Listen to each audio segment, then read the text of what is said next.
was my first and last mistake. I'm blue without your face. But what can I do? 'Cause I'm just a sinking ship, and you're just a pair of lips that I've lost in the moment. All I want is for you to come back. Now I'm caught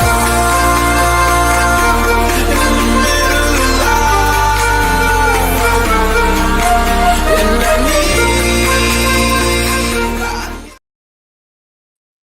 Greetings, everyone, and welcome to another edition of the Red Pill Diaries. I'm your host, Rashid, and here's my co-host, my friend, and my partner, Carl Zha. How's it going today, Carl?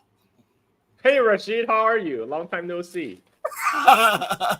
Well, Carl, before we get into all of this stuff about Russia, China, well, we're going to get into a little bit about China first, but Russia, Ukraine, Iran, Israel, and the Middle East.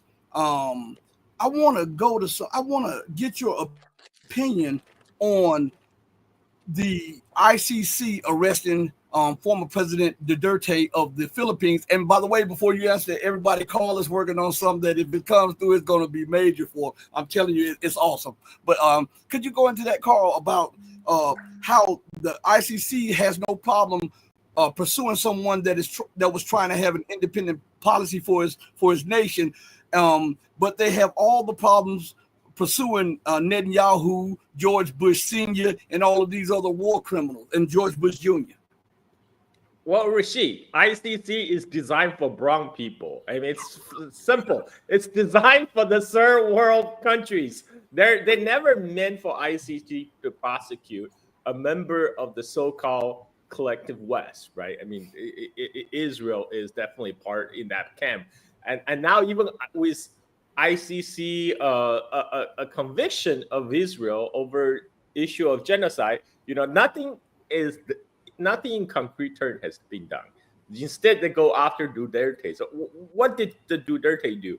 I mean, of course, what Duterte's real crime is he tried to pilot a independent foreign policy for the Philippines during his term as the president. He tried to pivot away from its over-reliance on United States to have closer tie with China, with Russia, and particularly to work to diffuse the tensions in South China Sea with China. This is totally unacceptable because for United States, Philippines is the linchpin of South China Sea policy to stir up tensions with China. Philippines is how U.S. can segue into the South China Sea dispute, even though it has nothing to do with United States. But U.S. by claiming that it has a U.S.-Philippine security pact that was signed in the 1950s, that it has the right to intervene in South China Sea. If the Philippines go the other way, U.S. will be deprived of a major reason for intervention in East Asia. So they have to make an example of Duterte. Even though he's now not the president any longer, you have a more pliable puppet, Bongbong Marcos, at the helm, but they have to make an example of him. So they want to make sure there's no more other Dutertes that will show up. And Duterte, he did a thing. He was told that if he came back to the Philippines from his visit to Hong Kong, he will be arrested. But he decided to come back to the Philippines anyway, basically dare them to follow through. And by doing so, just opening up the whole political crisis in the Philippines. Everyone knows Bongbong Marcos, is doing the bidding of the United States. If they arrest Duterte, it's on the behalf of the U.S. And Duterte could choose to stay away, just go into exile. But that's exactly what Bongbong Marcos would like to see happen, to have his political opponent safely outside of the country. And, especially when there's still a very intense competition within the country between Bongbong Marcos, the president of the Philippines, and the vice president, who also happened to be the daughter of Duterte. And so this anyone who is a closer observers of the geopolitics understands this is U.S. is out to punish people who didn't toe their lines, and Duterte dared them to do that because he knows if he put his foot down, they will have to. Now they're having a major political crisis in the Philippines. Like they can't pretend everything is hunky dory. There's when the news of arrests broke out in the Philippines, thousands of Duterte supporters took to the street to protest the decision. Now and he further exposed the hypocrisy of ICC. Right? I mean, they do nothing about Netanyahu, but they go after Duterte. And let's face it, how many people outside the Philippines even care about the so-called all these allegations that were thrown against Duterte? How many people? My guess is very few. Most people don't even know what's going on in Duterte. They're accusing Duterte of not following the legal process when going after drug dealers. A lot of people all over the world, there's not many people have sympathies for drug dealers. Okay, and much less say have something hold against Duterte for going aggressively after drug dealers. But this is something that U.S. is very keen on to prosecute Duterte for, because now they have they want to make an example. They want to make an example of him. So we're going to have to see how this will play out in the Philippine domestic politics, because now the cat is out of the bag. We see this huge division in the Philippines itself, because Duterte was very popular during his presidency. I mean, I lived in U.S. I have a lot of Filipino co-workers at the time, and I asked them their opinion. They're all very supportive of Duterte. They feel like finally there's a leader who cares about the country. Whereas previously they just get Filipino leaders who are eager to line their own pockets, like the father of Bongbong Marcos, who fleeced billions of dollars and stacks them away in American banks, which the U.S. has frozen. Now hold that as leverage against Bongbong Marcos, the son. And a lot of my Filipino coworkers who work in U.S. in IT, even the very young ones, they very much think Duterte is a man for going after the drug dealers, for cleaning up the country, and for finally standing up for the Philippines. And yet, this is the exact reason that he's been punished for. What's ironic about this is that I was reading a report a few days ago. They're saying that the United States deployed some destroyers, one on the eastern side of Mexico and one on the western side of Mexico, and they were thinking that the United States may launch strikes on so-called drug zones in Mexico. And remember that for the last 40 to 50 years, almost every U.S. president has been fighting a drug war, so-called, and none of them have been arrested by the ICC. And we just had the most recent president and his vice president, Trump and Vance, talking about, if necessary, going into Mexico with the military and killing what they call drug dealers in Mexico. So we see the hypocrisy of this so clear, Carl, that it is bright as day. Well, United States government is never going to win a drug war because they can't fight against CIA. I mean, let's face it. How can the U.S. government fight against the CIA, who started this whole thing? CIA had been flooding drug into this country from their proxies in the South and Central America for decades. This is how they get those monies are not in the books that they can use freely to finance their other nefarious deeds. Everything is off the books because of the drug money. And it's funny, wherever U.S. goes, wherever U.S. empire extends its power, the drug trade follows. Taliban, before U.S. invasion of Afghanistan, they almost wiped out opium production in Afghanistan.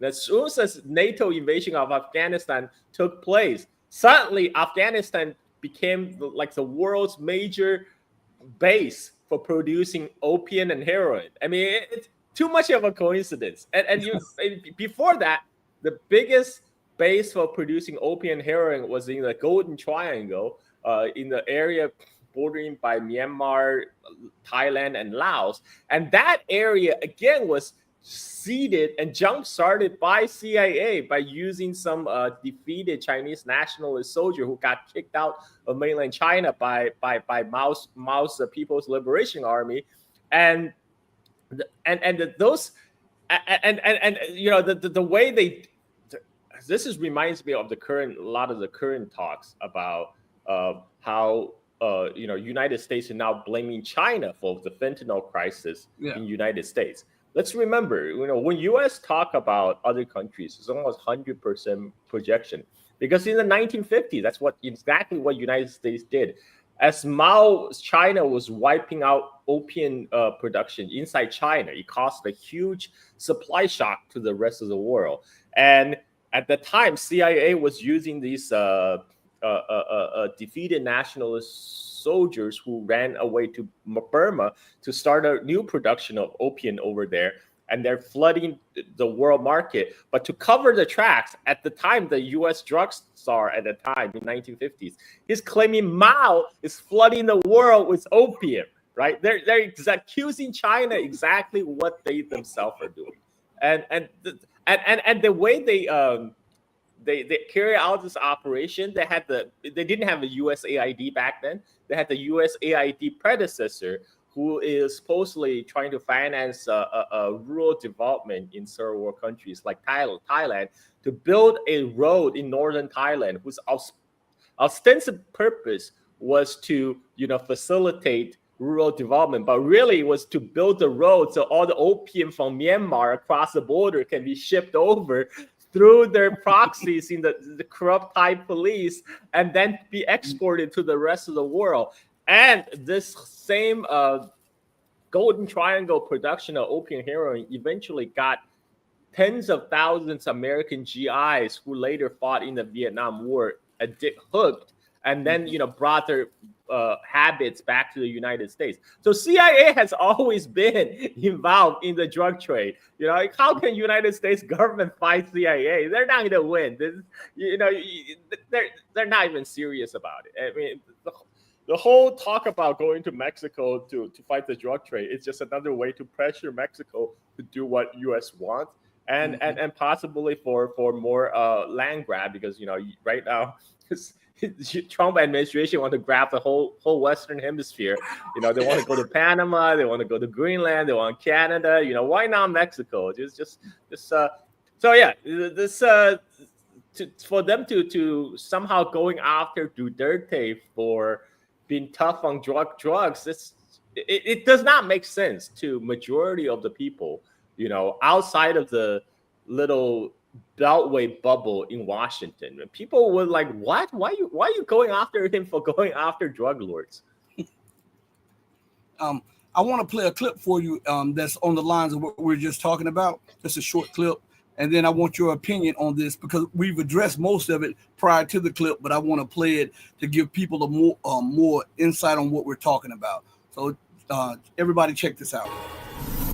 Former president of the Philippines, Rodrigo Duterte, has been remanded to the International Criminal Court detention facility after being extradited to The Hague. On his way there, he posted a video message saying he will accept responsibility for his government's actions. Whatever happened in the past, I will be the front of our law enforcement and the military. I said this already, that I will protect you and I will be responsible for everything. Duterte was intercepted by authorities on Tuesday upon his arrival in the Philippines following a trip to Hong Kong. The ICC charges are connected with his years-long war on drugs, during which thousands of people are said to have been killed. The International Criminal Court's prosecutor says, for now, the ex-leader is presumed innocent. Mr. Duterte is presumed innocent. He will make his initial appearance before the court soon. And the focus of the office is on the judicial proceedings and on proving its case before the judges of the International Criminal Court. And many say that international law is not as strong as we want, and I agree with that. But as I also repeatedly emphasize, international law is not as weak as some may think.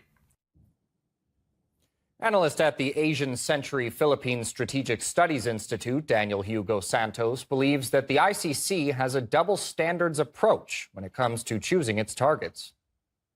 The ICC is seen as a double standard as it targets developing countries in the global south.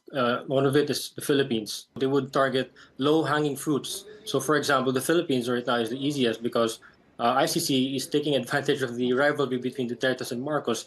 And in the same way, in Southeast Asia, they've warranted arrest on also Myanmar leaders and in Sudan, Omar al-Bashir. So, of course, they were targeting the easiest for them to access. Recently, the new German government said it would not let the ICC warrant Prime Minister Netanyahu of Israel. So as we can see here, it's kind of the double standard. It really depends on the situation, the political situation of the country. For the Philippines, it's going to favor the current government. So it really depends on the political landscape per country. This wasn't an issue 2 years ago when the Marcos and Duterte families were getting along. They were allies, to be specific. But now that the political situation is divided, the political families are divided in the Philippines, it would be way easier for the ICC to cooperate with the current government. So, Carl, I know you have a little more insight on this with the political situation in the Philippines. And the reason I bring this to the forefront is because it's on a lot of people's minds, because if they do this to Duterte, then they will do it like they've done it to Charles Taylor of Liberia after using him up, and like they've done it to other people like Slobodan Milosevic of Yugoslavia. But you never see Macron, you never see Sturmer, you never see anyone like Obama or Biden for bombing and destroying nations. You never see any of them brought up on charges or paraded through the so-called International Criminal Court, which resides in a former colonial nation.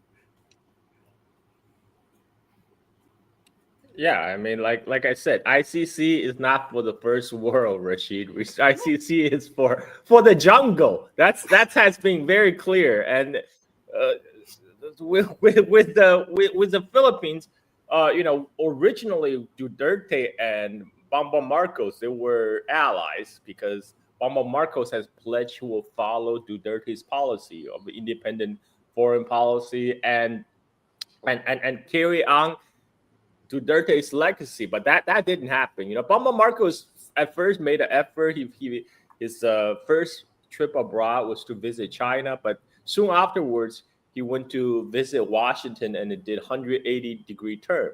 Like now Philippines is firmly back inside the U.S. camp. They're hosting largest ever U.S. Philippines military joint exercise aiming at China. They're allowing United States to station their troops on 9 Filipino bases, and they're allowing United States to stage their Typhoon missiles in the Philippines that could, have range to hit much of the southern China. And so this is they're doing Washington's betting, and this also made it easier for Washington to go after Duterte, someone they never forgave for pilot independent foreign policy that's not closely follow Washington's bid and call. So this actually is not good for the Bongbong Marcos himself, because now the rift has been more apparent. The Philippines now is in a domestic political crisis, because a lot of the Duterte supporters, which there's still many present, they saw how blatant this is intervention in the Philippine domestic politics. But that drama will continue to play out in the Philippines. But for the people outside in the rest of the world, they can see the double standard that ICC presents. Netanyahu is still getting round of applause from all the Western politicians, and now they're clamping down on anyone who dare to criticize Israel. They're literally stripping them of their citizen of their green cards and trying to deport them from the United States just for criticizing Israel. This is crazy stuff. But we have always known this is the way it is. Mm-hmm. Michael, one of our viewers, Michael says, is Putin still wanted by the ICC? Yeah, that's they still have a warrant for Putin. I mean, that's ridiculous. I mean, the ICC is nothing but at this point they did. I give them props for putting Israel on the stands, but again, everyone knew that was symbolic. Sorry, 1 second. I got a call coming. Okay. So everybody, we'll wait for a second. Call is handling something. Let's see. Okay, I'm back. All right. So Carl, transitioning from that to what we see going on with Trump, the so-called peace president, who hasn't started a war. We see him bombing Yemen, the Yemeni people. We see, and nobody talks about this part, the constant buildup. He's deploying massive amounts of weapons and armaments into Israel for some major event that is being pre-planned already. We see Israel bombing military bases that are still under some of the people who are diehard loyalists to the Assad camp, which the media doesn't tell you why Israel is bombing those certain areas right there. And we see Israel preparing to go to war in Gaza, the West Bank, Lebanon, Syria, and even use Iraqi airspace to bomb Iran. Where's all of this leading, and why isn't anyone talking about the disregard for international law by Israel and the disregard and blatant hypocrisy against international law for Trump and his administration? Well, see, the thing is with Trump, I mean, he kind of, he dispense with all the facade of, America is out here to do goods. He's saying, like, look, we have the hard power and we get to use it. And we get to use it any way we see fit, like support for Israel, because that's apparently America's number one priority is to support Israel. And Israelis, they're trying to use this opportunity when they have, Americans got their back to maximize their gain in the Middle East. And this is why they're bombing Syria, because now with the collapse of Assad government, and they are finishing the job of dismantling the Syrian state apparatus. So the Syria no longer poses a threat to Israel. This has been Israel's long-term goal, to dismantle states around Middle East, Syria, Iraq, Lebanon, and the next big target they want to go after is Iran. And Trump so far is fully on board with that. They start with bombing Houthi again, and you have all these supporters taking to social media saying, "Oh, Houthi is going to be wiped out." I'm like, guys, didn't you tweet this like last year? I mean, like, didn't you say like a couple of years ago that Houthi is going to find out why U.S. don't have healthcare? Well, they still don't know why don't have healthcare. I mean, how many times you need to get to be defeated by guys in sandals, and like what kind of humiliation fetish is this? U.S. commander in the Red Sea, at the time he said, this is the most intense naval engagement for U.S. Navy after World War II. And guess what? U.S. Navy lost. And they're not gonna win this time. I mean, sure, they're gonna do some bomb and they're gonna televise it. They're gonna say, "Oh, we shock and awe them." U.S. have been doing this to Yemen for 11 years already. This is a war ongoing going back to 2014. And Yemeni people have suffered blockade, starvation, and they never gave in. And they're not going to give in this time.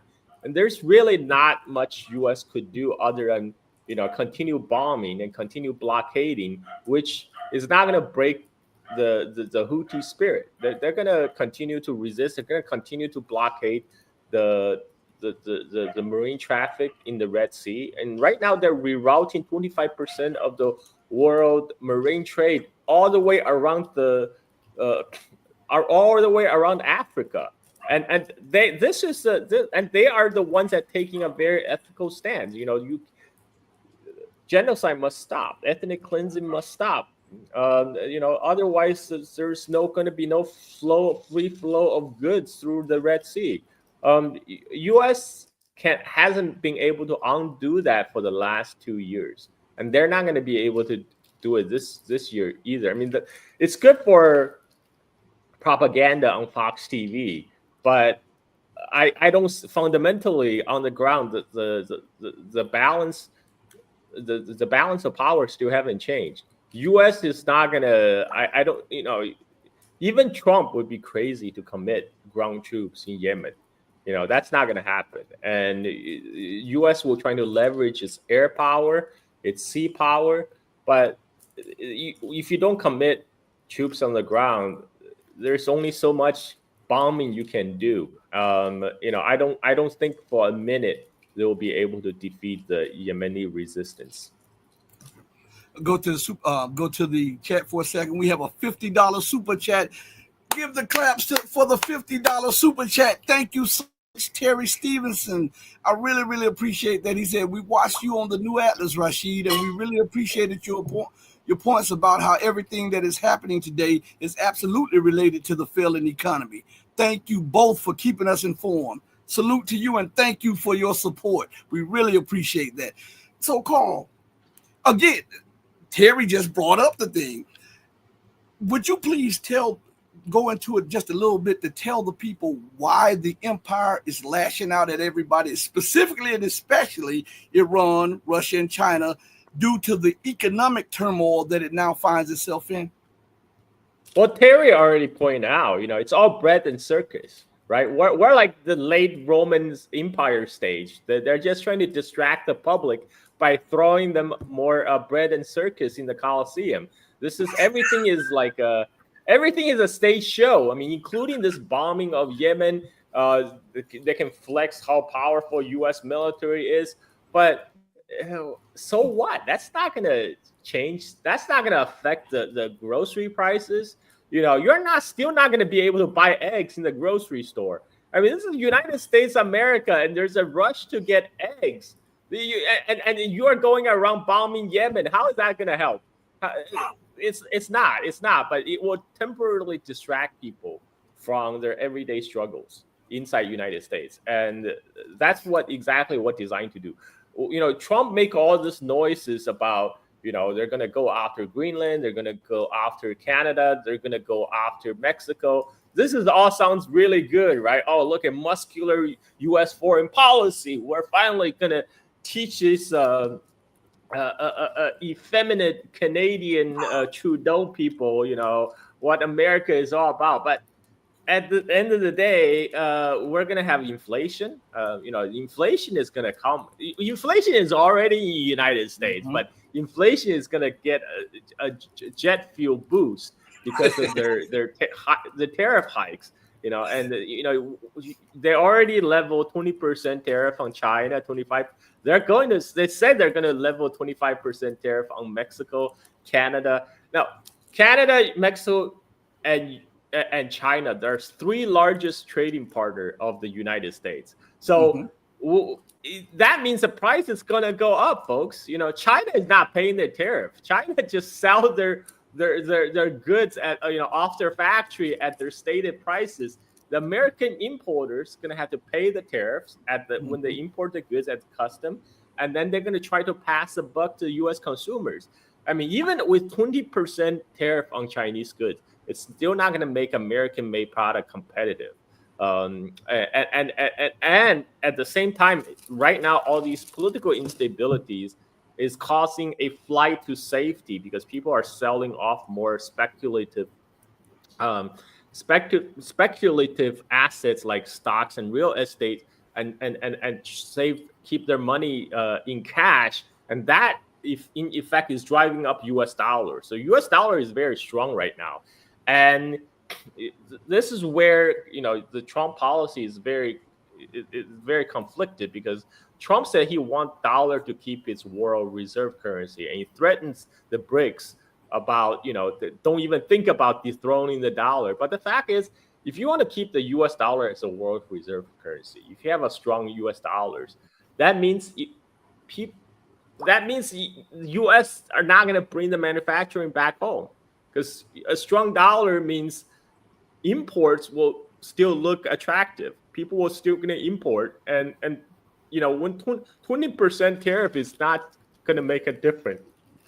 Chinese made goods, even after you slap 20% tariff, it's still going to be cheaper than anything made in America, and eventually that 20% increase is going to pass down to American consumers, and that's a tax. That's a tax. All these Americans, they a lot of MAGA supporters, right? They're all about small government, reduction in tax. What do you think tariff is? Tariff is a tax.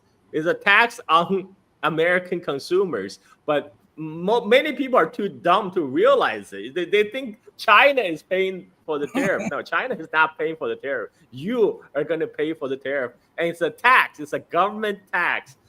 You are willingly paying to the United States government if you support U.S. Trump's tariff policy, and it's not going to do what it's intended to do, which Trump says is to bring manufacturing back home, because to really reindustrialize United States, that's a multi-generation effort. You're going to need to invest in education. You're going to need to invest in infrastructure, because the United States need more skilled people, skilled workers. Not right now, all the smarty pants go to the Wall Street, because that's where the money is made. They're not going to the advanced manufacturing. They're not going to go into the research and development. They're all going to the Wall Street. This is why U.S. had to import a lot of the foreign-born PhDs into the country, because a lot of the talent deficit happens is because the smartest native-born Americans,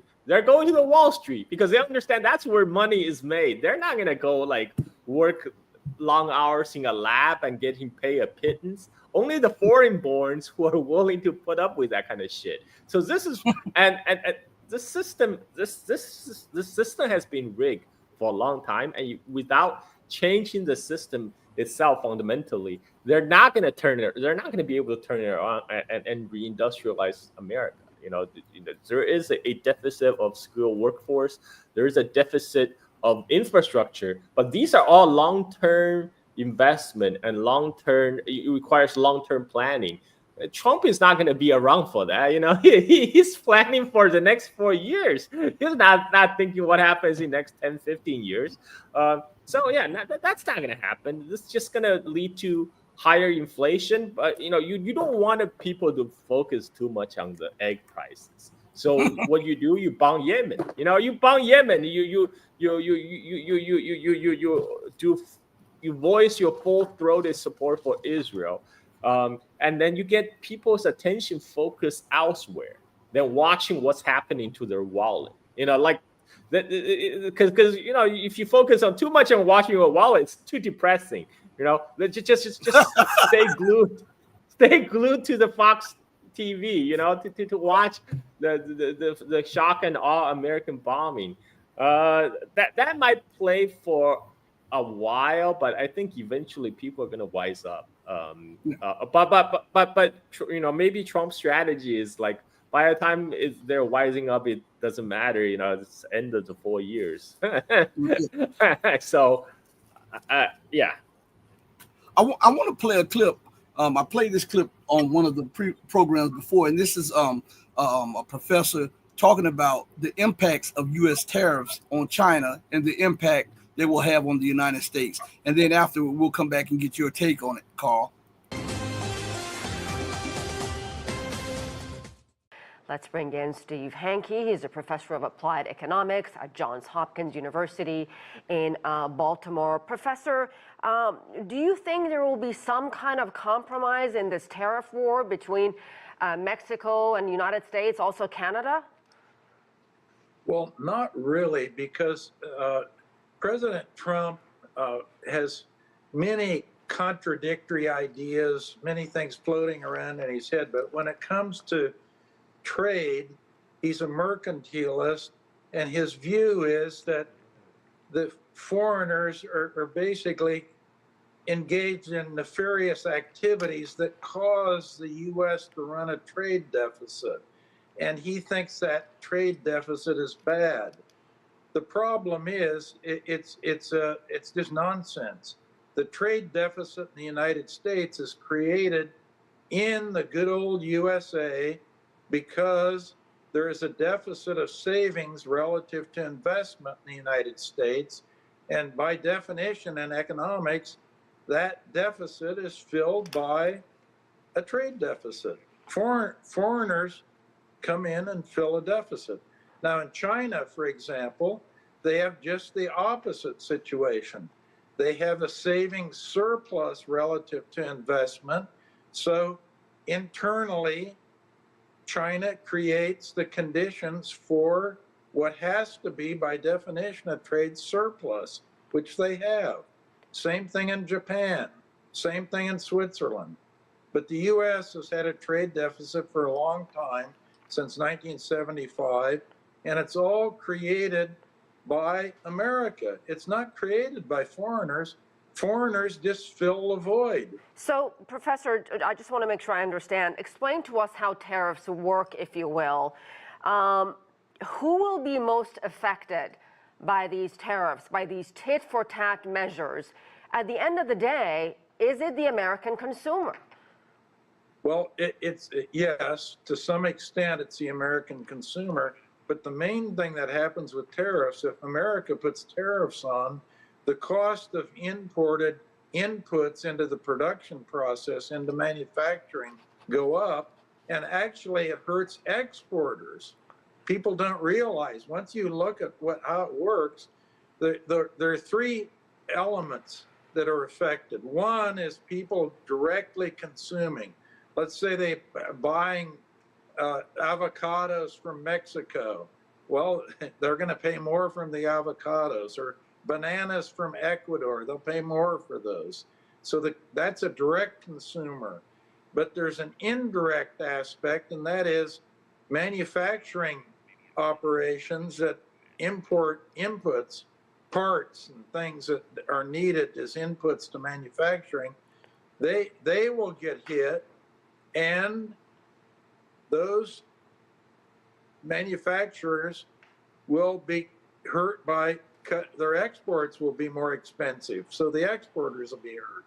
And the third party is, of course, just the middleman who is in between the exporter and importer. Right. They get hurt too. So Professor, it's just a loser's game.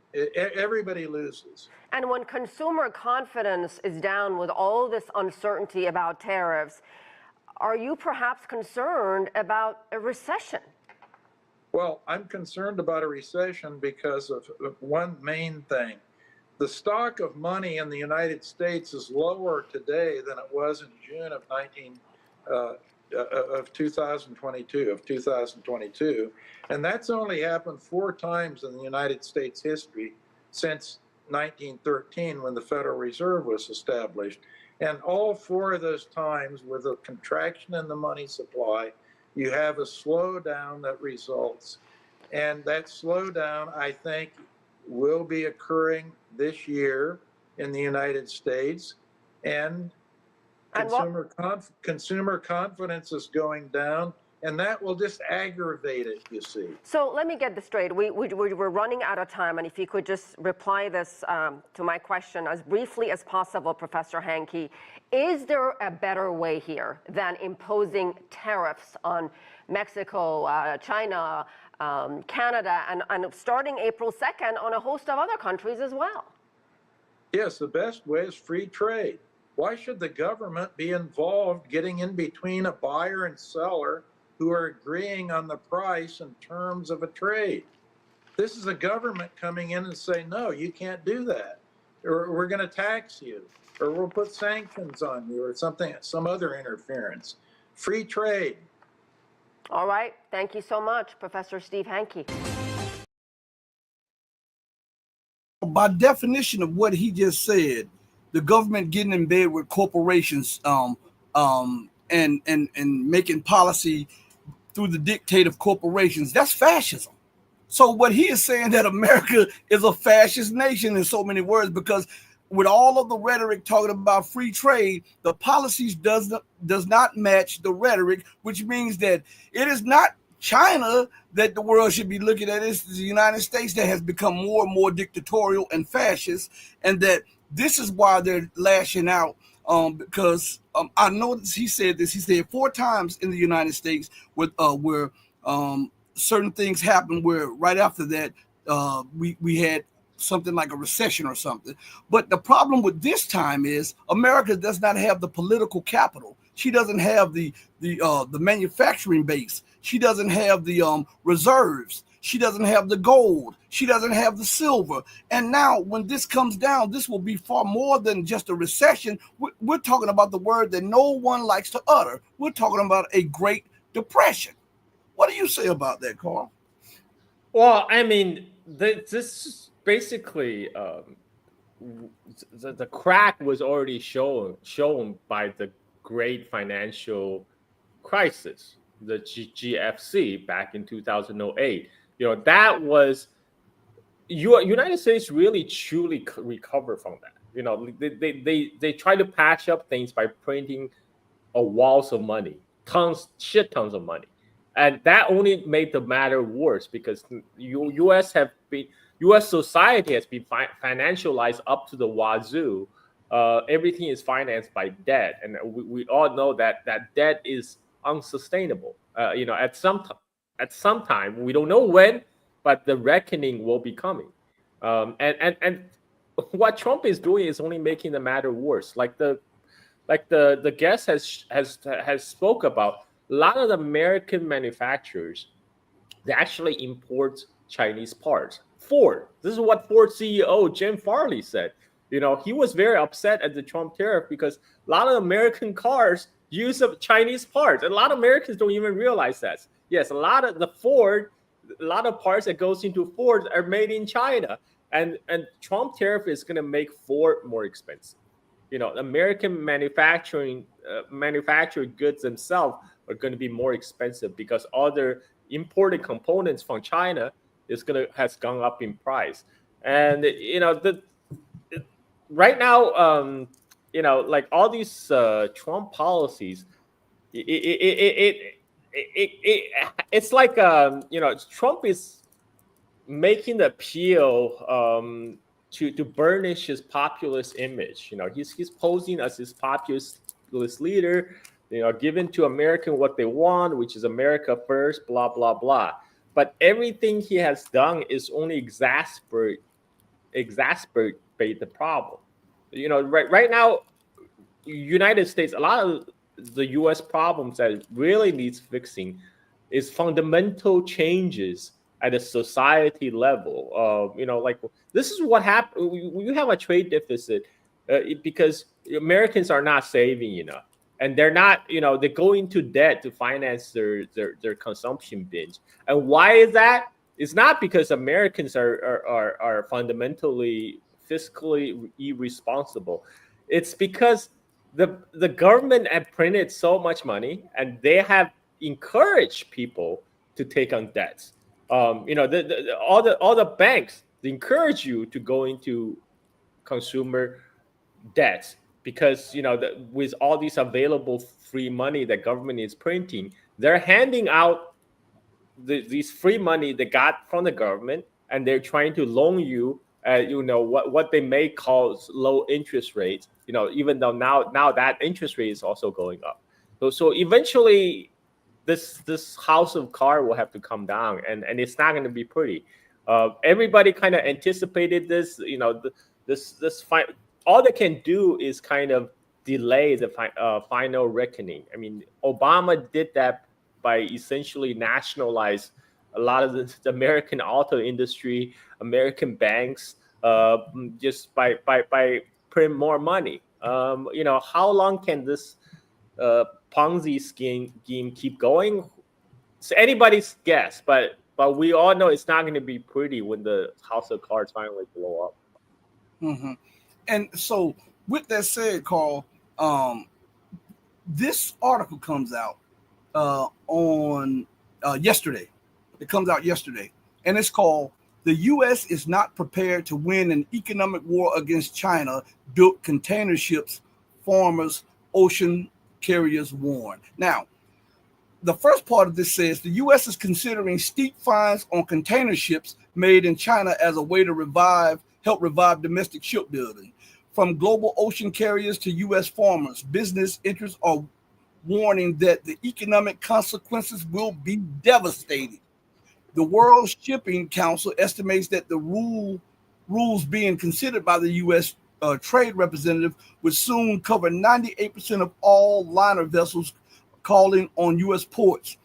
Business interests from U.S. farmers to global ocean carriers are warning of severe economic damage from proposals being considered by the U.S. government to hit container ships made in China with steep fines when they call on U.S. ports. The goal of bringing more shipbuilding back to the U.S. is at odds with the reality in the global ocean trade market, they say, where virtually all container traffic will soon be carried on ships built in China. Now, saying that, and we look at the policies of them bringing back shipbuilding and manufacturing, the policy seems to be undercutting the very words that they say to the American people, and without regard for the interests of the American people, they are now attacking China, cutting off their nose, their tongue, their ears, and poking themselves in their eyes despite their face. U.S. Trump thinks tariff is a magic bullet that will fix everything. But look, if you raise the tariff, let's say they raise the tariff on container ships, they ban all the Chinese container ship coming from United States. Well, you need something to replace it, right? Well, right now there's only like 3 major naval shipyards in the United States. How long it will take them to ramp up production? Let's say everything is according to the plan. They're bringing shipbuilding back to the United States.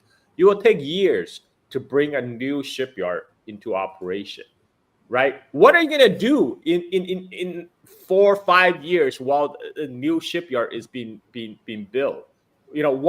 When no container ship are coming to your ports and you are trying to build a new shipyard in those 4 years, what are you going to do? I mean, you're screwed. You're like, okay, this is the thing. It's not, tariff is not like the magical silver bullet. If you really want to accomplish what you say you want to do, which is reindustrialize America, you have to have a broad-based coordination across all industries, all societies. United States government is not built for that kind of thing. China do have such a government. They can mobilize all the resources in the society and have policy to implement policies that try to funnel those resources to a certain stated goal. But U.S. government is not, shaped for that kind of thing. They can. Trump think you can just. This is, by the way, very American mentality. It's shortcuts. Like it's like all these like weight loss plans that they advertise. Take this magic pill, you will solve all your problems. Suddenly you look like a supermodel. With 6 packs. But it doesn't work that way.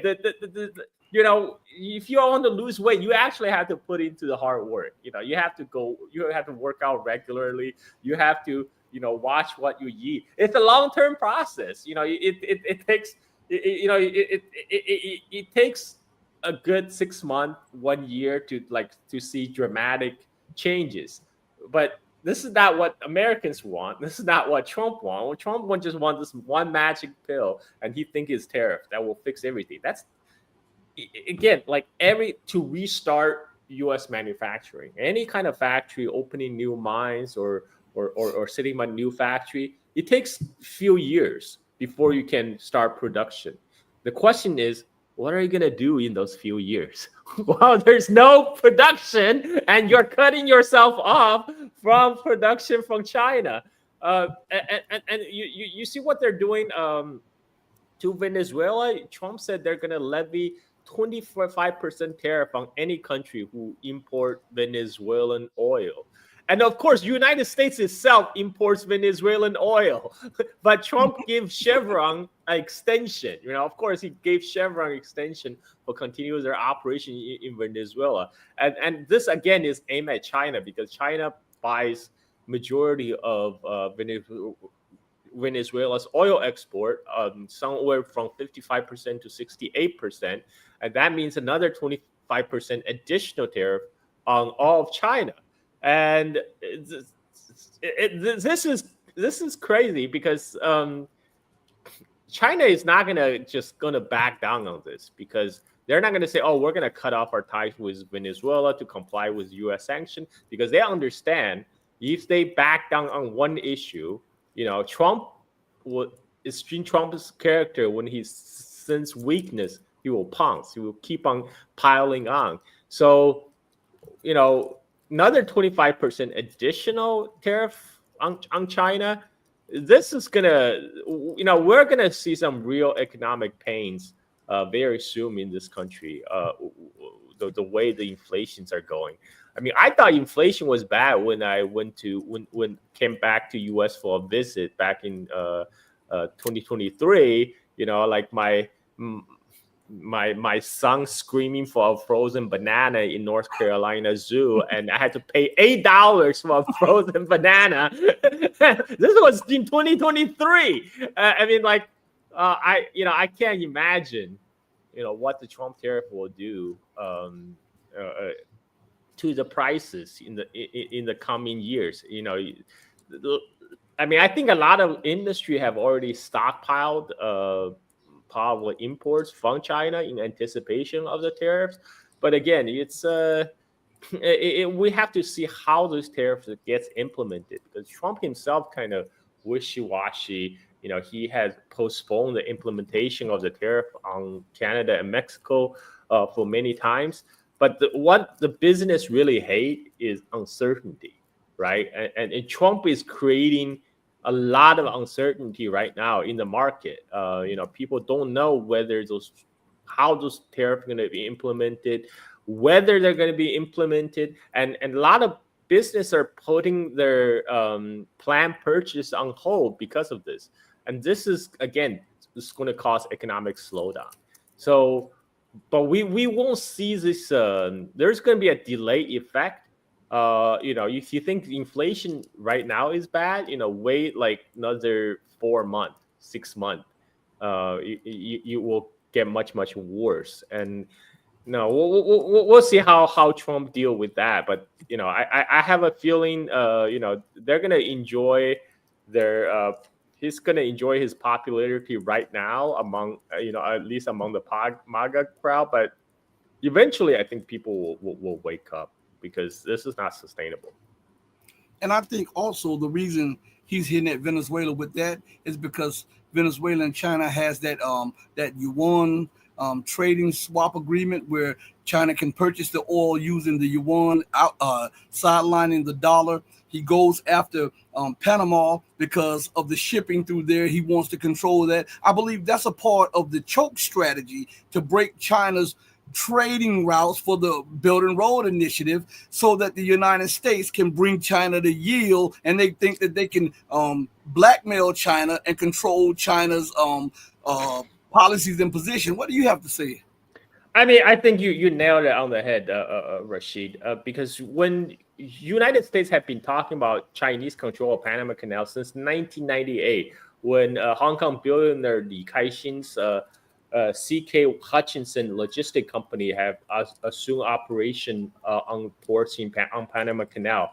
And, anybody with same mind would realize for China to control Panama Canal is insane. You know, they would have to project power all across the Pacific Ocean. But when United States talking about China controlling Panama to choke off vital supply lines, again, it's a case of 100% projection, because this is what U.S. exactly intend to do by taking direct control over Panama Canal. They can interfere with China's trade with Latin America. They can interfere with all the Chinese shipment to all the Belt and Roads Initiative projects in the rest of Latin America. And the fact that the Hong Kong-based CK Hutchinson recently was pressured to sell all their operation, not just the ports in Panama Canal, but also their ports on Suez Canal, total of 43 ports in 23 countries, to BlackRock Group, which Trump applauded as one of his victory. This actually shows China do not control CK Hutchinson company, because if China really control the company, they should tell them don't sell. Mm-hmm. But the fact that the Hong Kong billionaire Li Ka-shing sold those to BlackRock, it shows that in fact it's not a company controlled by the CCP, by the Communist Party of China. It's a private company making decisions based on their business, because they didn't want to get caught in between the U.S.-China geopolitical fight. And they realized, by having these overseas ports, it's going to open them up for further extortion from the Trump policy. So they rather cut the losses and focus on their China operations. Now, China actually not very happy about this. A lot of the Chinese media are saying are criticizing this move. But again, if China really had control over CK Hutchinson, they would just have told them no, don't sell. But again, what United States, why U.S. want to control these ports? Because now it gives them leverage. They can potentially deny all these Chinese shipments that go into all these China finance Belt and Road Initiative projects in South America. Venezuelan oil now will be under more scrutiny if they try to go through Panama Canal to go to China, because as you mentioned, China do have these swap deal where Venezuela is providing 48,000 barrels of oil per day to China, instead of under a swap agreement, instead of using US dollars, and this is U.S. apparently didn't like that, and so we're gonna have to see how that plays out. But I don't think China will concede at this point. On a state, this is a state to state level deal. China unlikely is gonna pull away from its Venezuelan investment just because the U.S.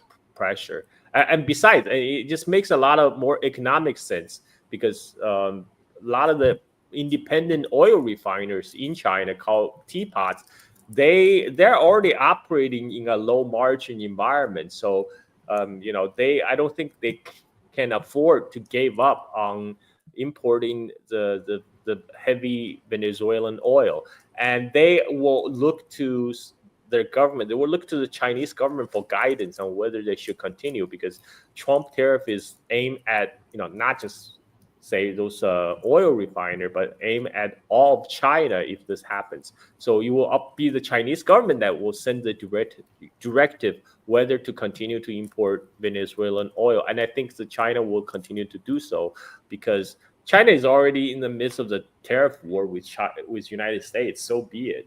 China has kept its powder dry in the last 7-8 years when U.S. was slapping sanctions left and right on Chinese entities.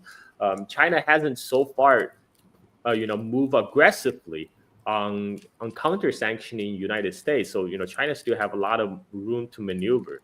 So we're in the very initial stage of this trade war right now. It will probably intensify, and we'll keep you guys updated.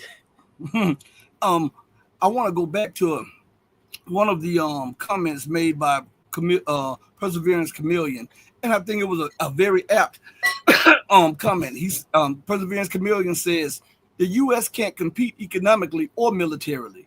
That's why they are setting fire everywhere so that they can attempt to regroup and maintain their hegemony. Now, on that, that's why I said they're after the Panama Canal. They're after bringing Venezuela to yield because Venezuela has the largest oil reserves in the world. They're causing chaos all across Africa.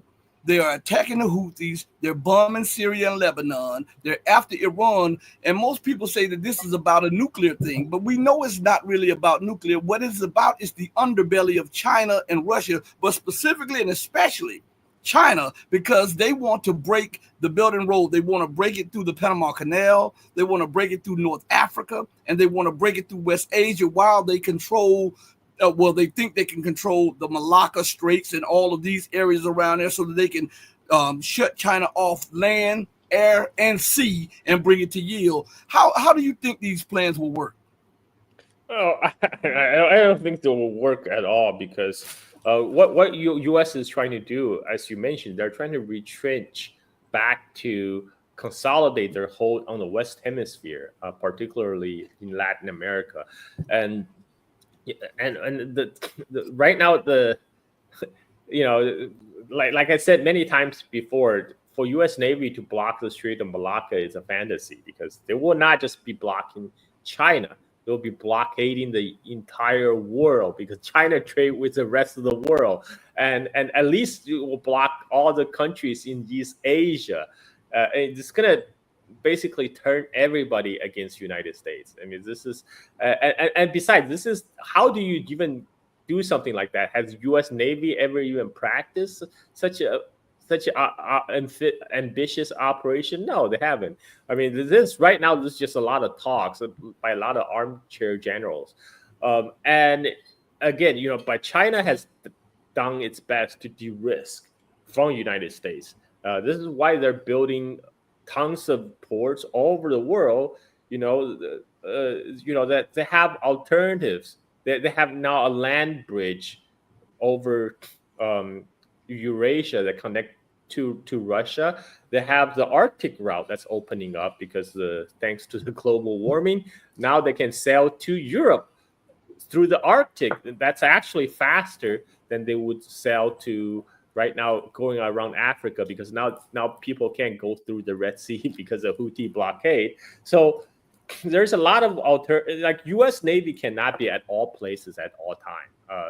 That only exists in the fantasies of Hollywood, and so China is not really worrying about being blockaded by U.S. at this point. But United States, they still try to maintain their hegemony, at least like local hegemony in the Western Hemisphere. This is why they're going after Panama Canal. They're going after Venezuela. They try to claim Greenland, Canada, etc., etc. But so far, it's more rhetorics and PR spins. Like Trump said, "Oh, it's a great victory" when the Panama president announced they will pull out the Belt and Road project with China. But there were no major BRI project in Panama in the first place. So it's like, so this is a pure PR victory. And again, nobody thinks that China is seriously going to choke off the U.S. supply line through Panama Canal. By forcing C.K. Hutchinson sell their rights to BlackRock, this is more like Trump giving his buddies in the Wall Street, a little crumb, little juicy piece of action. Overall, I don't think U.S. has a comprehensive strategy that's actionable to contain China at this point. I mean, they're failing even in the propaganda front. Trump himself dismantled all the USAID infrastructure around the world because Trump thinks we don't need to do soft power anymore. U.S. can just flex his hard power. So they didn't need to spend on all these like CIA cutouts, CIA fronts, which is great, by the way. And then you have people traveling. I Show Speed was in China. He just did a 6-hour live stream. This man has like 37 million followers on YouTube. His live stream in China was watched by 5 million people on YouTube in the first 24 hours. I mean, this is like all these billions of dollars spent on anti-China propaganda just went up in the smoke in one live stream, right? Like just because a lot of the people, all these CIA deep state people, I don't think they still haven't come to grip with the power of social media. As much as they try to leverage for their own purpose. I Show Speed, he goes to China, boom, people saw, wow, China is not what we expected to be. Like they don't look oppressed. In fact, they look like they're having better life than us. And so I'm still very optimistic about the future. I think right now a lot of the damage the Trump administration can do is actually to United States. There's a lot of the problem U.S. face today is self-inflicted, and Trump is not making that better. He's gonna make it much worse. And right now, this is like what Trump is doing, dismantling the traditional U.S. alliance network. That has make people rethink their strategy of antagonizing China on behalf of the United States. This is why there are already people in voices in Canada, in Australia, in Europe, and saying, okay, why are we going to have a trade war with China when the United States is the one that's going to impose tariff on us? Like, shouldn't we seek alternatives to the United States? Maybe we should have better ties with China. I mean, those voices might not translate directly into policy actions, but the ball is already got started rolling, and this is all thanks to the Trump policy. So in many ways, Trump is helping. Trump, he doesn't know it, but Trump is helping China to gain more international acceptance. He's helping China's international stature to grow. This is why a lot of Americans don't realize this. Trump is very popular in China because a lot of the Chinese the common Chinese joke on the Chinese internet is Trump is here to make China great again. And he's doing a great job. I believe that when desperation sets in, and I do believe that desperation is starting to set into the halls of DC, London, Brussels, Berlin, Paris. They're looking at a new paradigm, a paradigm where the Western world doesn't dominate, where the Western world cannot dictate or cannot cower nations. And I believe this is forcing them to act irrational and acting out, trying to throw anything up against the wall to see if anything sticks. And that brings me back to J.D. Vance. And what I call this is naked capitalism and naked imperial aggression. I just want you to listen to, I know you've seen this before, but I want to let you hear Vice President Vance on his take on taking and the justification for wanting to take Greenland, even though we know that would be a move to try to checkmate Russia and checkmate China. Just Denmark, which controls Greenland, it's not doing its job and it's not being a good ally. So you have to ask yourself, how are we going to solve that problem, solve our own national security? If that means that we need to take more territorial interest in Greenland, that is what President Trump is going to do, because he doesn't care about what the Europeans scream at us. He cares about putting the interests of America's citizens first. So again, he said to take more territorial interest. And in layman's terms, that's the diplomatic word for seizing nations and seizing territory from people illegally, and we don't care what anybody else says. Rules for thee, not for me, and I can do it if I designate that it is necessary for America. This is gaslighting per excellence from Vance, because he said Denmark has not been a very good ally. But if you actually look at Denmark's record, They're participating every America-initiated NATO operation, in Afghanistan, in Iraq. They were wholeheartedly behind everything that U.S. took the lead on. And this is what they've been rewarded with. This has been publicly berated by Vice President of the United States for being not a good ally. And for the rewards, United States is going to take away 98% of their territory, which is Greenland. And so, this is, everybody can see this. Everybody has a television who have access to social media can see this. This is what United States do to its most pliable allies. In fact, this is a lesson that Europeans need to understand. They don't win U.S. respect by being a pliable puppy dog. If anything, that makes the U.S. even less inclined to respect them. This is you will never gain respect by being a poodle, and you're just gonna invite more abuse. And Denmark will be made an example of, and this is the rest of the EU states should take notes. This is what happens even if you follow U.S. orders to a T. They can still, cannibalize you because that's what they want.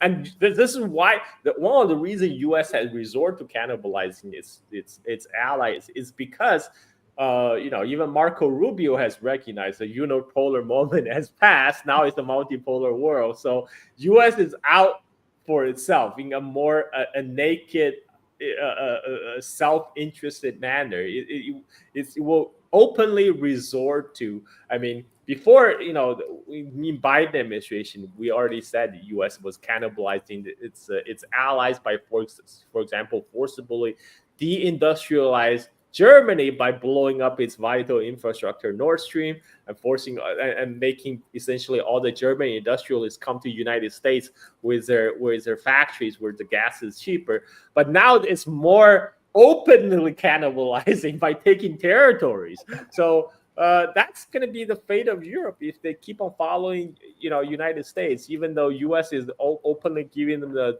middle finger right now. And I don't understand what the European leaders are doing right now. Then they're still talking about, we're going to go form our own.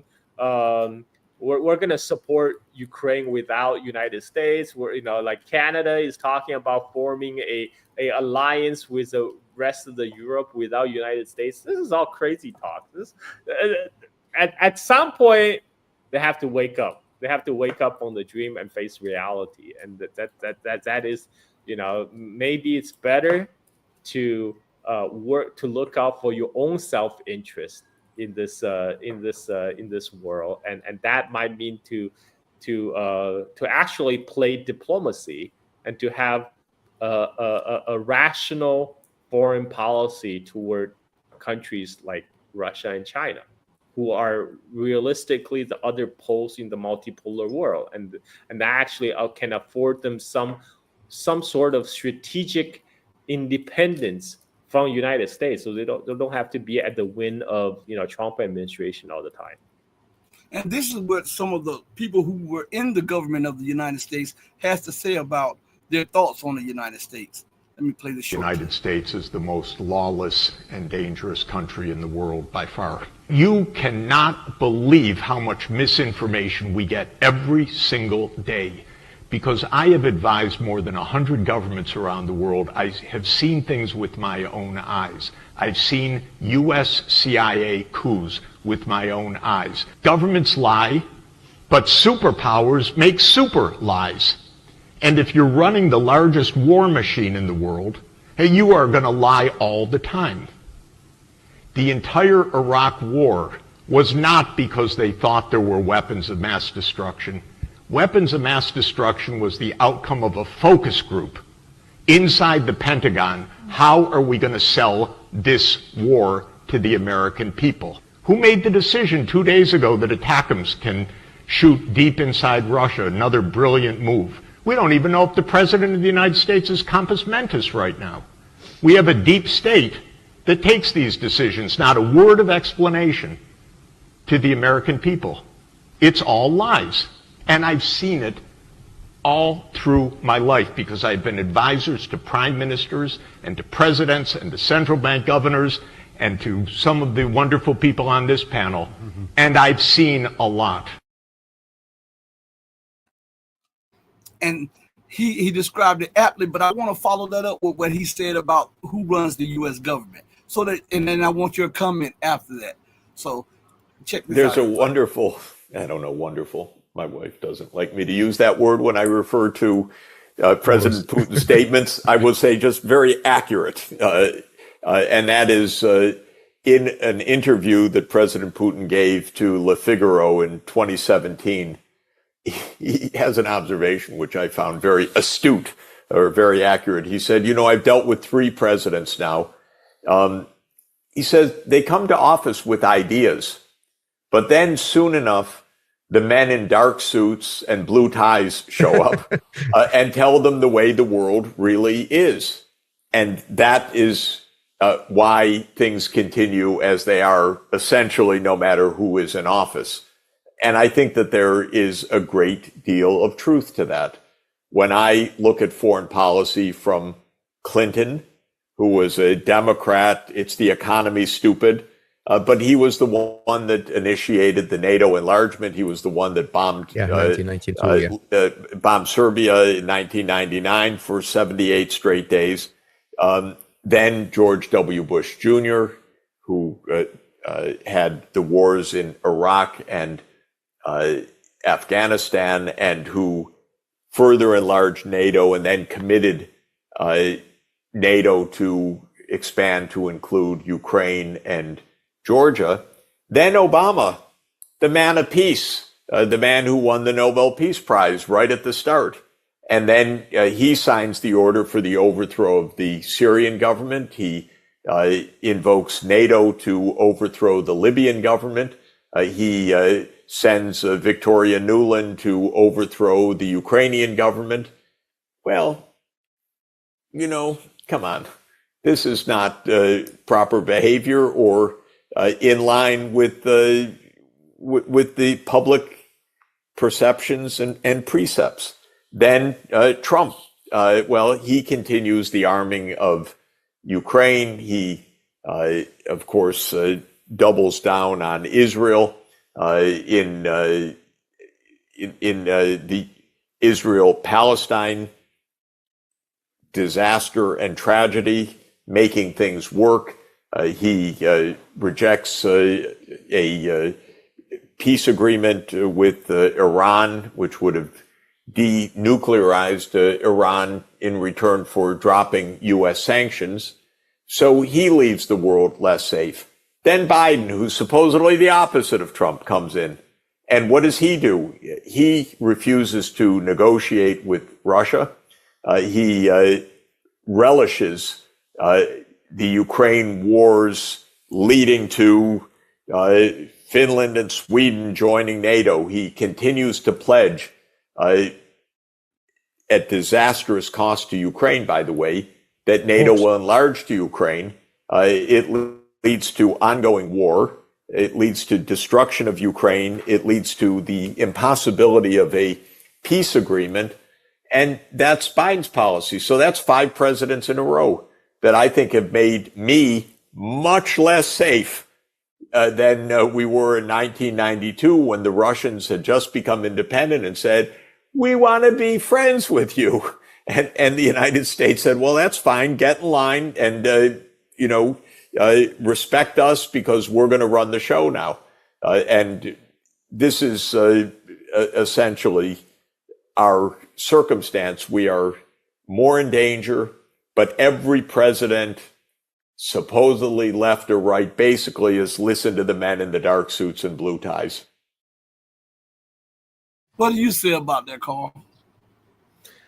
I mean, what can I say? He was in the Jeffrey Sachs was in the midst of it, and I remember he famously said, people in Washington are stupid, and I know because I know some of them,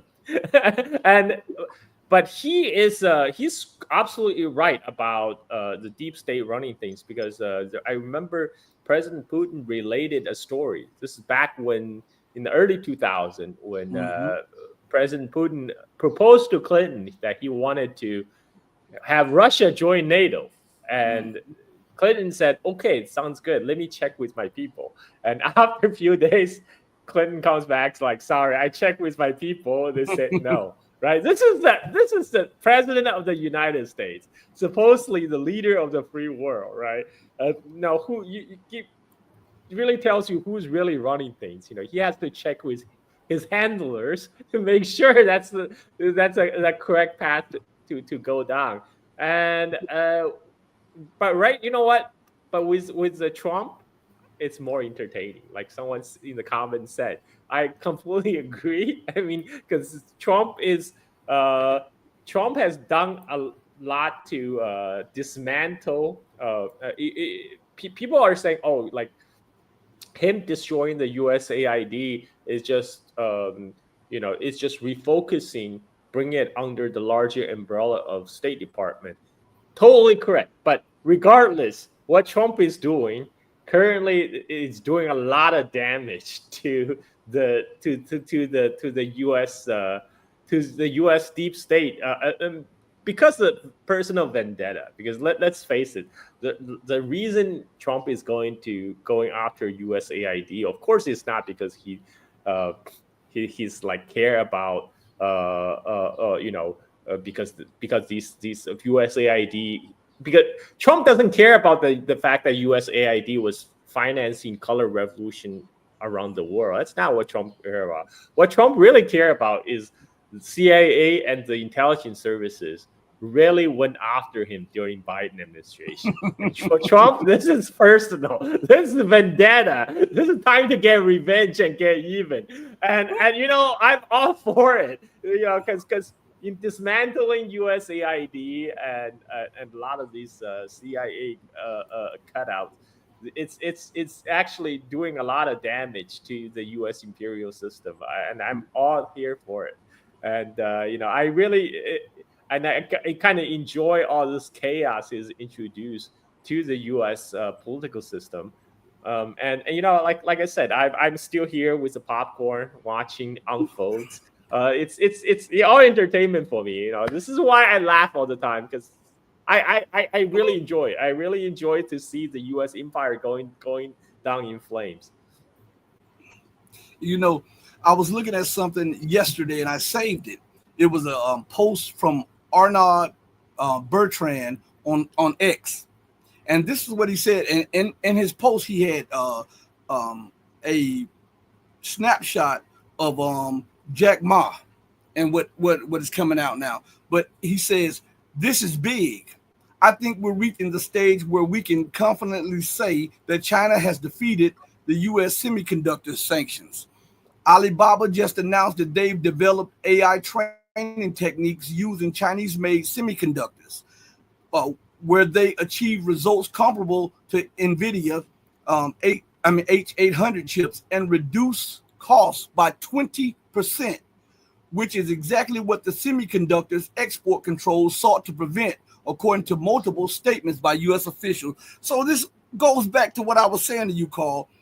The reason we're seeing these irrational policies and these irrational moves by the United States and the Western world is because they see their world or their order being undermined by the global South, specifically and especially the Chinese, as every sanction that they put up, every hurdle that they throw against China, within a week, a month, or 3 months, the next thing you know, China announces a new breakthrough, and it's mind-boggling to them because they've had control of everything so long.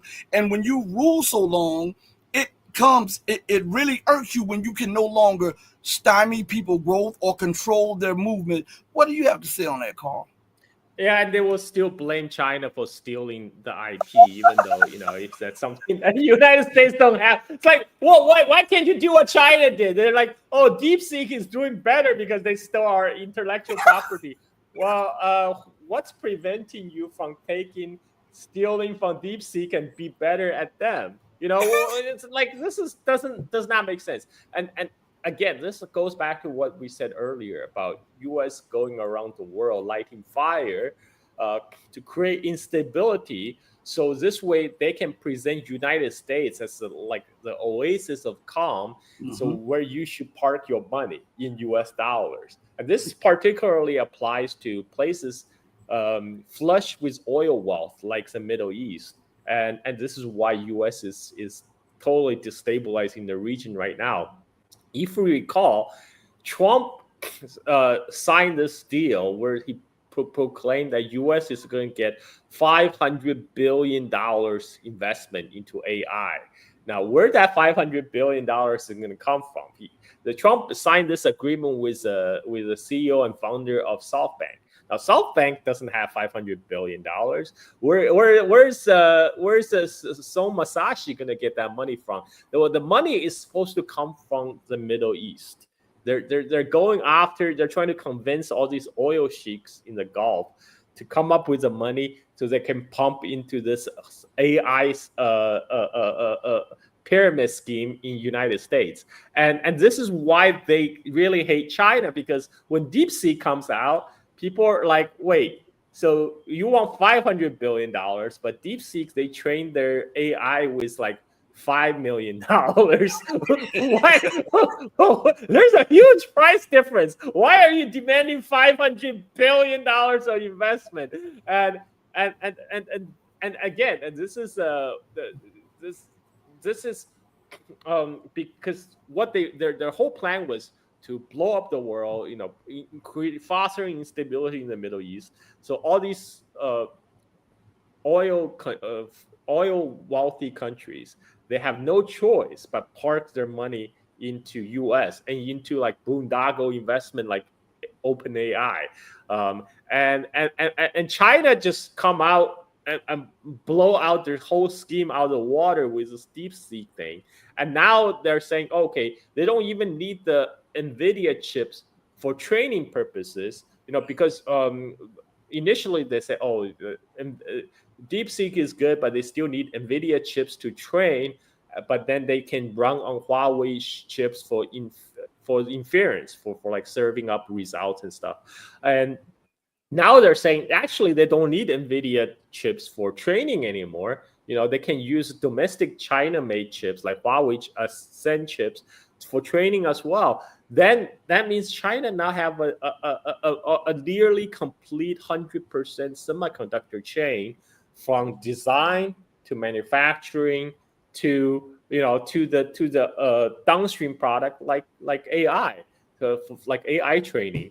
And so this is really bad news. This is really bad news. This is why when DeepSeek came out, you wiped more than $1 trillion off the U.S. stock market, because they popped the AI bubble. It's like, why do you need $500 billion to power OpenAI when Chinese can do it for $5 million? I mean, China has been doing this across a whole swath of industry, and now they're doing it to AI. And this is why you're absolutely right. This is why they're panicking. They can't compete with that. They can't compete with the China price. And the common reframe is, China are doing it because they have slave labor. What the hell are you talking about? They have robots building electric cars in like completely lights off factories. It's lights off because they don't have humans. They just have robots on the assembly line. And you think China used slave labor? Well, yeah, okay, if you can call the robots slave labor, sure. They have robot slaves working 24/7 to crank out these products. And this is the real reason why United States cannot compete. They're falling behind in almost every facet of manufacturing, and now they're even falling behind in supposedly cutting edge stuff like AI. So we're gonna see a lot of copium, come out. This is one area United States will always lead China. It's a copium production, because as China rises and U.S. continue to decline, the copium level in the West is going to rise to the new heights, unprecedented heights we've never seen before. They're going to come up with all kind of reasons why China is ahead. And Flying Crocodile says, doing it with AI and also with quantum computer chips 1,000 times faster than Google's Sycamore processor. See, this is what I'm saying. A lot of the average person doesn't understand how the manufacturing and how the economics of these things play into the military actions of the United States, and how as the more they see their position erode, the more desperate they become. And so they feel that before I let anybody else rise above me, I'll burn the whole world down. Yeah, unfortunately, that is the case. I mean, like, there's a lot of people with those kind of crazy mentalities that's in the position of power in the U.S. Right now, I'm still counting on their own self-preservation instinct. I'm still counting on the fact that maybe the Pentagon top brass are more interested in comfortable retirement in Bahamas with their ill-gotten kickbacks than going down in a nuclear fire. So I'm still hopeful. But that doesn't exclude some crazies like in some think tank somewhere, coming up with these dark fantasies about how U.S. is gonna, destroy the world. I myself, I'm optimistic because I have to be, because I have children. I do want to have a future for them. So I'm still here laughing at the shit show that's going on back home in U.S.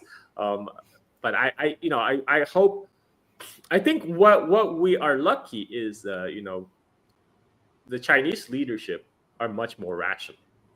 No, they're much more rational than those crazies in Washington, and so far they have been fairly restrained in the face of all these crazy provocations from the hawks in U.S. And because they understand the time is on their side, they can just keep on doing what they're doing.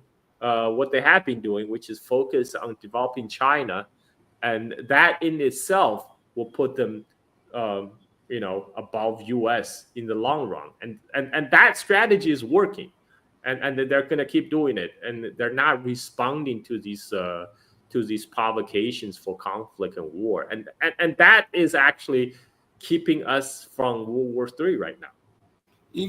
I believe exactly what you said, but looking on the flip side, the U.S. and the West understand that time is not on their side. This is what I keep telling people. They understand that as long as China and the global South continue on their way, doing what they're doing, they realize that this will be a detriment to Western hegemony. So in their eyes, we must do any and everything that we can to aggravate, to destabilize, to even provoke a reaction to our actions, so that we can justify some type of war or some type of bringing down of the whole thing. Because if we in our minds, if we could bring it down, maybe we'll have a hand in rebuilding up a new system. They don't understand that this is the end of Western hegemony, period. Yeah, I don't think how they can save it. Even the gardener Joseph Borrell has said, though, the era of Western dominance is over, man. It's all over for the garden. The jungle is gonna take over. You cannot fight the jungle. I live in a jungle. I can see how a jungle can grow. All you need is sunshine and rain. Yeah. So we're going to bring this to a conclusion. I want to thank my friend, my co-host Carl, for coming on the platform. Carl, in closing, do you have anything to say to the people? I'd say keep hope. Keep the hopes up. I do believe in the long run, a better, more optimistic future is possible. Even though things may look bleak if you right now live in the imperial core like United States, but I mean, like this kind of the history, the relentless marching of history. Sometimes it's cyclical, but it's always heading up. It might not go up in a straight line, in a linear fashion. There's going to be a lot of dips and downs, but eventually, things are still marching toward progress. So this is my hope. Keep hoping. All right, thank you, my friend Carl. Now, everybody, I want you to on the next live, we'll be announcing one of the first winners of the silver coin giveaway. We'll be giving away a few silver coins for the patrons and the channel members. We already have one winner, but it'll be announced this week sometime, and then we'll announce the other one at the end of this week or the beginning of next week. I want to thank each and every one of you for joining me on the most powerful platform for truth on God's green earth.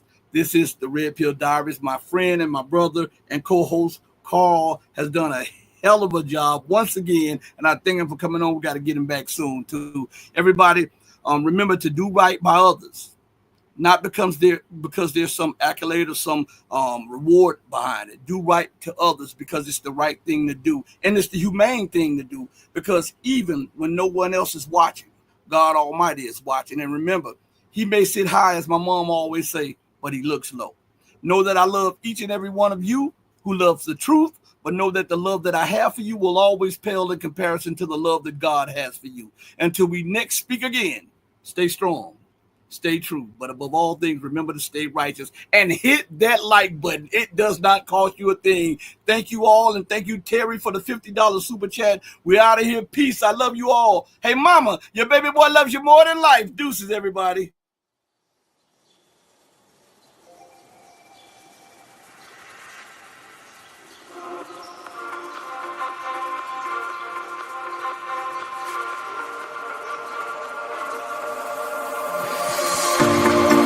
Told you to walk away. That was my first and last mistake.